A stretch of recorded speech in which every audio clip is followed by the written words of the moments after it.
Assalamualaikum warahmatullahi wabarakatuh. Innal hamdalillah nahmaduhu wa nasta'inuhu wa nastaghfiruh wa na'udzu billahi min shururi anfusina wa sayyiati a'malina. May yahdihillahu fala mudhillalah wa may yudlil fala hadiyalah. Wa asyhadu an la ilaha illallah wahdahu la syarikalah wa asyhadu anna Muhammadan abduhu wa rasuluh. Amma ba'd.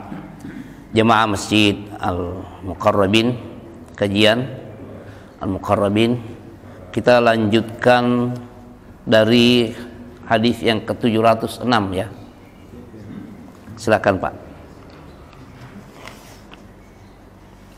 Yahya bin Sulaiman menceritakan kepada kami, ia berkata, Ibnu Wahab menceritakan kepada kami, ia berkata, Amr mengabarkan kepadaku dari Yazid bin Abi Habib dari Abu Khair bahwa ia mendengar Abdullah bin Amr berkata, Abu Bakar radhiyallahu anhu berkata kepada Nabi SAW, ajarilah aku suatu doa yang aku berdoa dengannya dalam salatku. Beliau SAW bersabda, ucapkanlah, Allahumma inni zalamtu nafsi zulman katsira wa la yaghfiru dzunuba illa anta waghfir li min 'indika maghfiratan innaka antal ghafurur rahim. Ya Allah, sesungguhnya aku banyak menzalimi diriku dan tidak ada yang mengampuni dosa-dosa kecuali Engkau, maka ampunilah aku dengan suatu pengampunan dari sisimu. Sesungguhnya Engkau Maha Pengampun lagi Maha Penyayang. Ya, jemaah sekalian, kita fokus ke lafaznya ya. Karena ini merupakan doa yang disyariatkan untuk diucapkan di dalam salat, yaitu pada posisi, ada 3 posisi di sini. Posisi yang pertama yaitu sebelum salam. Posisi sebelum salam yaitu ketika sudah tahiyat, sudah membaca permohonan kepada Allah perlindungan terhadap 4 hal, yaitu siksaan neraka jahanam, siksaan kubur, fitnah hidup dan fitnah mati, serta fitnah ad-dajjal. Lalu membaca doa ini sebelum salam. Kalau kita sebagai makmum, jika imam sudah salam ya kita ikut salam. Apabila kita masih ada waktu, baca ini sebelum. Makanya sebagai imam juga usahakan beri kesempatan kepada makmum untuk membaca doa-doa yang disyariatkan sebelum salam. Tidak pantas orang sebagai imam itu dia langsung salam hanya sebatas hafalan dia. Dan ini diantaranya yang disyariatkan untuk diucapkan sebelum salam atau setelah tahiyat pertama dan imam belum bangkit ke rakaat ketiga, atau pada saat sujud dan masih leluasa mengucapkannya.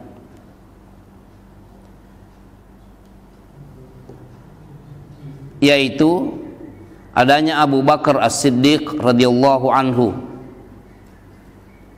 meminta kepada Nabi sallallahu alaihi wasallam agar diajarkan doa yang leluasa dia ucapkan di dalam salat.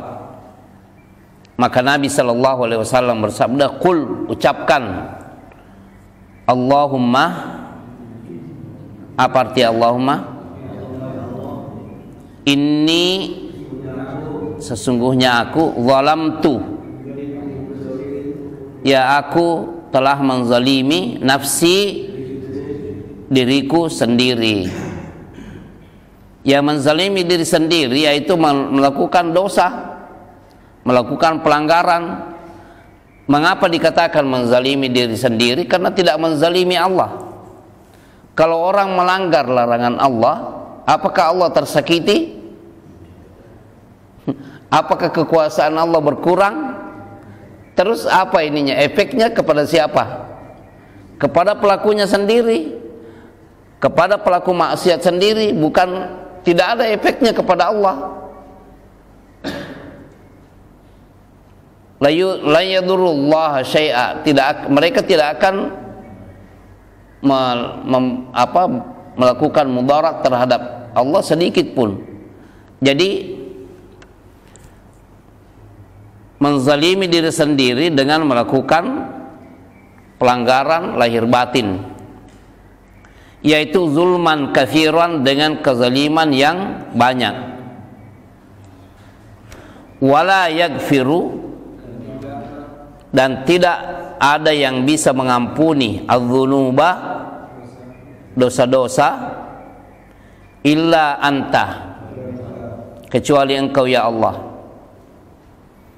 Faghfirli, maka ampunilah aku, min indika, maghfiratan, yaitu ampunan. Di dalam Sahih Al-Bukhari, ini kan Al-Adabul Mufrad ya, Al-Bukhari meriwayatkan hadis ini juga di dalam kitab sahihnya. Cuma ada di situ tambahan faghfirli min indika maghfiratan wa rahmatan warhamni rahmatan innaka antal ghafurur rahim, sesungguhnya engkaulah yang maha al-ghafur, maha pengampun, ar-rahim. Ya,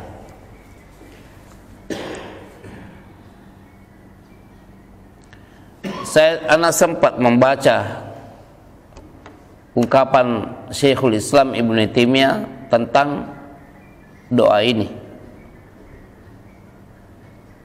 yaitu beliau mengatakan sebenarnya kedudukan seorang Abu Bakar As-Siddiq kalau mengucapkan aku telah menzalimi diriku sendiri dan tidak ada yang mengampuni dosa kecuali engkau, maka ampunilah aku. Artinya orang-orang seperti ini apakah banyak dosa ya? Nah, begitu juga kalau Nabi Shallallahu Alaihi Wasallam dalam keseharian beliau 100 kali memohon ampunan kepada Allah. Atau seperti yang diriwayatkan oleh, kita sudah baca, yang diriwayatkan oleh Ibnu Umar bahwa dalam satu majelis beliau sampai 100 kali memohon ampunan. Sementara Aisyah meriwayatkan juga bahwa kalau beliau selesai sholat duha sampai 100 kali mengucapkan istighfar. Apakah karena banyak dosa? Nah, jadi ini kalau pada hak kita sebagai umat beliau ada dua arah di sini. Yang pertama, karena memang kelalaian kita, kelalaian kita secara lahir dan batin.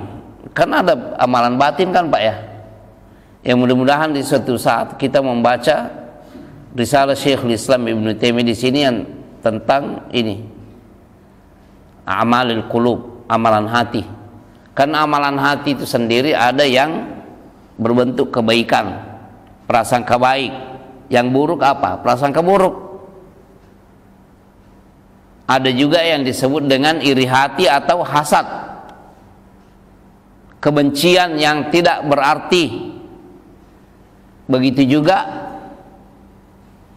apa yang disebut dengan sikap a priori, tidak pernah senang kepada orang lain dan tidak berdasar apa yang membuat ketidaksenangan itu.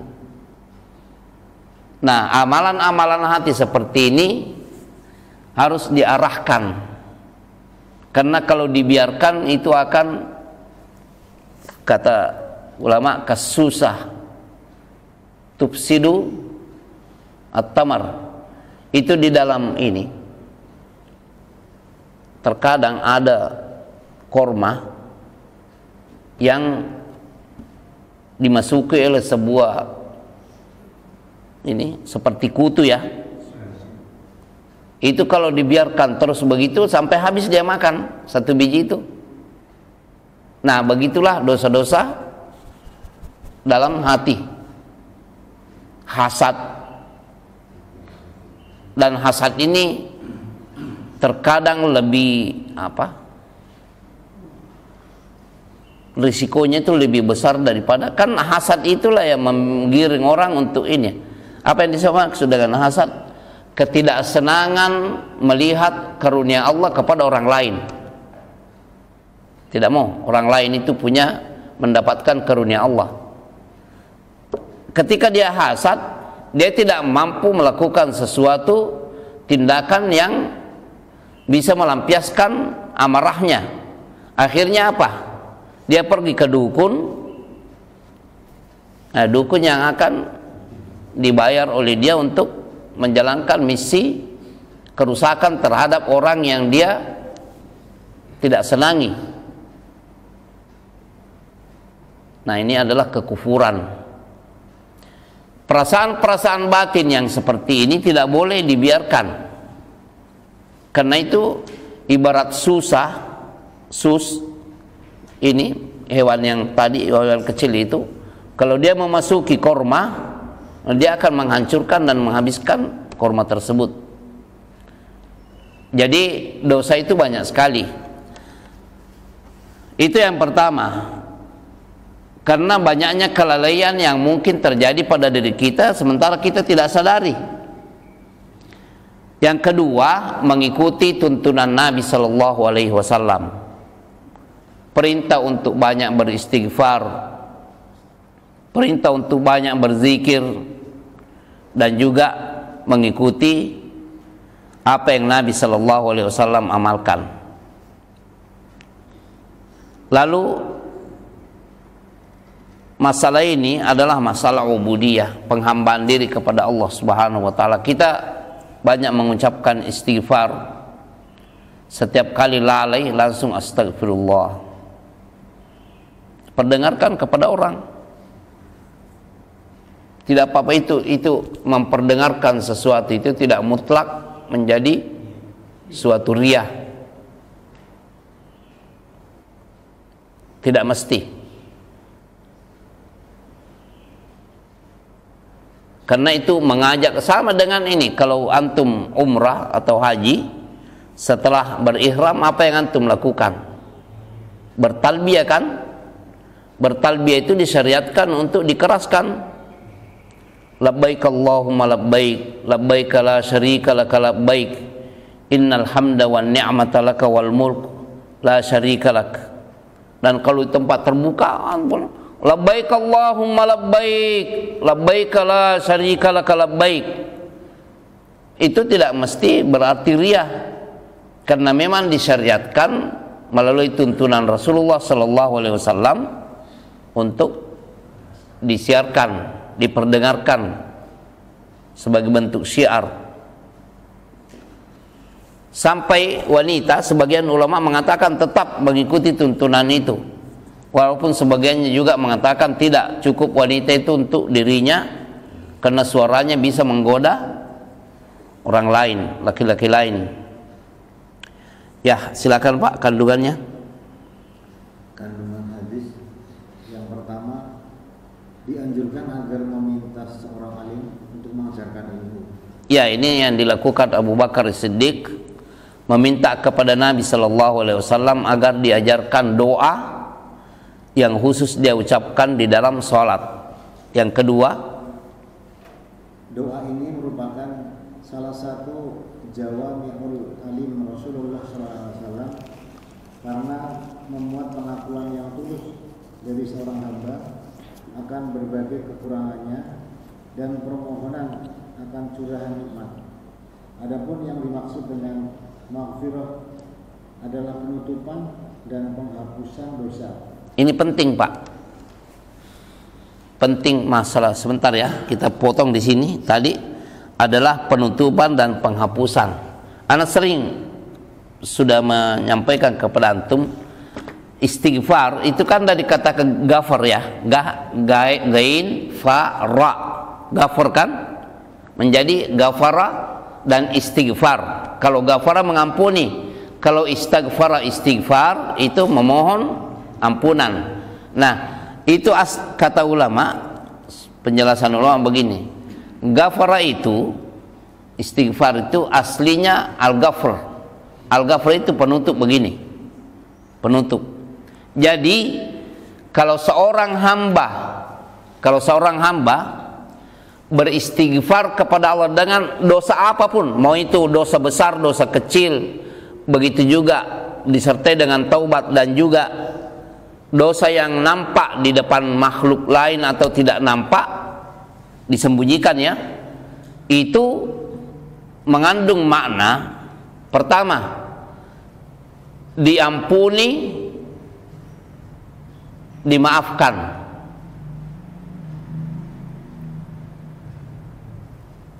Artinya seakan-akan dia tidak pernah melakukannya karena Allah sudah mengampuni. Lalu yang makna yang kedua, ditutupi, karena terkadang dosa sudah diampuni oleh Allah dengan bertaubat dan beristighfarnya pelakunya, tapi muncul di depan makhluk, dan juga nanti masalahnya di hari kiamat. Jangan dimunculkan, khususnya juga di mana? Di alam kubur. Mengapa di alam kubur disinggung selalu? Karena kita memohon perlindungan kepada Allah terhadap siksaan kubur. Coba ya, ikhwan. Siapa yang paling tua di sini? Ada yang 80 tahun, Pak ya? 70 ada? Pak siapa? Begini, udah kita katakan saja ada di antara kita yang umurnya 90 tahun ketika wafat ya. Ketika wafat, dari hari pertama dia dikuburkan sampai hari kiamat, kira-kira berapa hari? Berapa tahun? Kita kan tidak tahu. Orang-orang yang dulu yang meninggal dunia setelah kita mungkin umurnya cuma 60 tahun, tapi sampai sekarang ini sudah berabad-abad menunggu hari kiamat.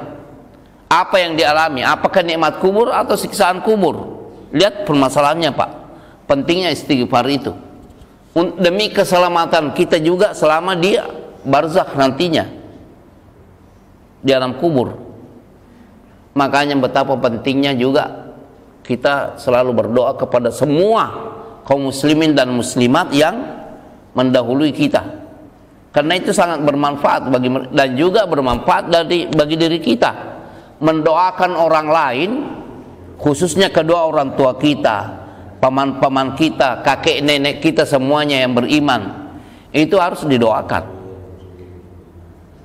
Sebagian ulama mengatakan, andaikan mereka dimunculkan dan ditanya apa yang kalian butuhkan, tidak ada yang mereka doakan kami, mohonkan ampunan kami kepada Allah. Itu yang paling. Makanya subhanallah, ketika para ulama membahas masalah jenazah itu bukan hanya membahas permasalahan bagaimana memandikan, mengkafani, begitu juga bagaimana mensolati dan menguburkan. Bukan cuma 4 ini yang dibahas. Mereka membahas hal-hal yang bermanfaat bagi mayit setelah itu. Apa yang bisa disyariatkan untuk dilakukan oleh para makhluk yang masih hidup ini. Kita yang masih bergentayangan di atas permukaan dunia ini masih berkesempatan untuk banyak memohon ampunan kepada Allah. Di samping di luar zikir kita setelah sholat, juga istighfar kita di dalam sholat, juga ketika beristighfar seperti saat keluar dari WC, dan juga ketika berdoa dimanapun dan dalam kondisi apapun. Perbanyak istighfar, karena itu bermanfaat dalam kehidupan dunia kita ini juga di akhirat. Dan jangan lupa, khususnya kedua orang tua kita, begitu juga kakek nenek kita yang beriman, dan juga mohonkan ampunan secara umum kepada Allah untuk semua kaum muslimin dan muslimat, baik yang kita kenal maupun yang kita tidak kenal. melewati kuburan atau antum mengantar mayat, ikhlaskan doa ketika memasuki areal pekuburan. Buka alas kaki, kemudian ucapkan assalamu ala ahli diyari minal mu'minina wal muslimin. Semoga Allah memberikan keselamatan. Apa keselamatan apa di sini? Bukan berkendaraan lagi ya. Keselamatan terhadap siksaan kubur.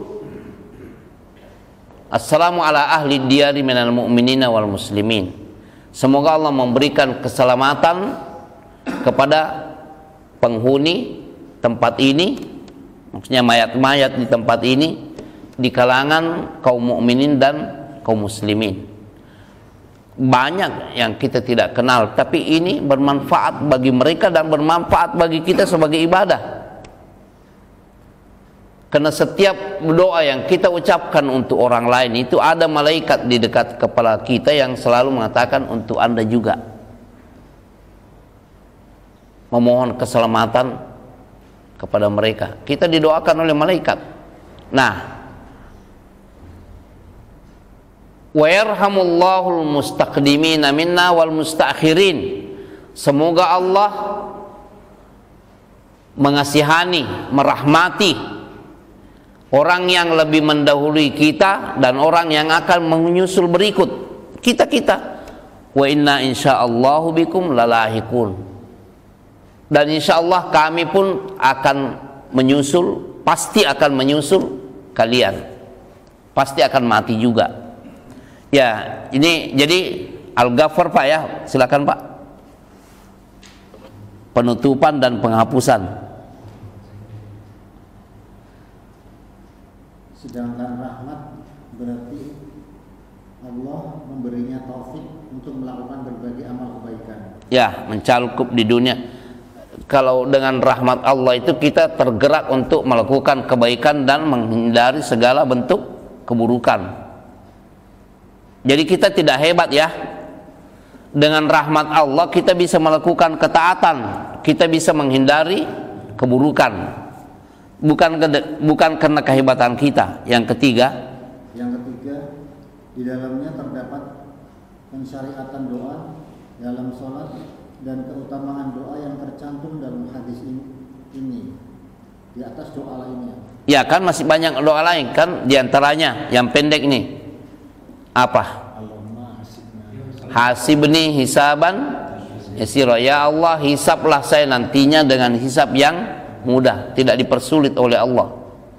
Karena kan banyak masalah Pak, permasalahan dengan tetangga, permasalahan dengan orang-orang yang utang piutang. Kan banyak masalah di dunia ini. Orang meninggal itu membawa banyak masalah. Kaitannya dia pernah menggibah atau pernah dia menggunjing seseorang. Di sana nanti dipermasalahkan. Yang keempat, pengajaran Nabi SAW kepada Abu Bakar radhiyallahu anhu untuk mengamalkan doa ini merupakan isyarat bahwa perkara akhirat lebih diutamakan dari perkara dunia. Iya, karena tidak gampang, masalahnya kekal ya Pak. Ya, selalu ini. Segala tindakan kita itu selalu mengarah kepada arti akhirat. Walal akhiratu khairul laka minal ula. Yang kelima, hadis ini menunjukkan bahwa tidak ada seorang pun yang sempurna dan terlepas dari kesalahan, walaupun ia termasuk golongan siddiqun di sisi Allah Azza wa Jalla. Hal ini dikarenakan Nabi SAW mengajarkan kepada as-siddiq untuk mengucapkan, sesungguhnya aku telah banyak mendolimi diriku dan tidak ada yang mengampuni dosa-dosa kecuali Engkau ya Allah. Ya, ini menunjukkan betapa kan ketetapan dalam akidah Ahlus Sunnah wal Jamaah bahwa personil umat Muhammad yang paling mulia setelah beliau adalah siapa? Abu Bakar, menyusul Umar, menyusul Utsman dan menyusul Ali. Lalu yang lainnya itu level yang paling mulia mereka ini. Kemudian setelah 4 itu yang lainnya. Itu masalah akidah yang harus kita yakini. Personil umat yang paling mulia setelah nabinya adalah Abu Bakar As-Siddiq radhiyallahu anhu, dan beliau yang diajarkan oleh Rasulullah sallallahu alaihi wasallam untuk mengucapkan bahwa inni zalamtu nafsi zulman katsira. Saya telah menzalimi diriku dengan kezaliman yang banyak, wala yaghfiru dzunuba illa anta, dan tidak ada yang bisa mengampuni dosa-dosa ini kecuali engkau. Sebagai bentuk pengakuan bahwa betapapun tingginya kedudukan Anda, ini dari Rasulullah sallallahu alaihi wasallam, tetap baca ini.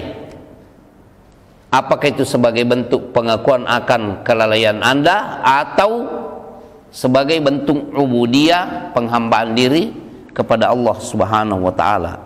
Demikian untuk pagi ini.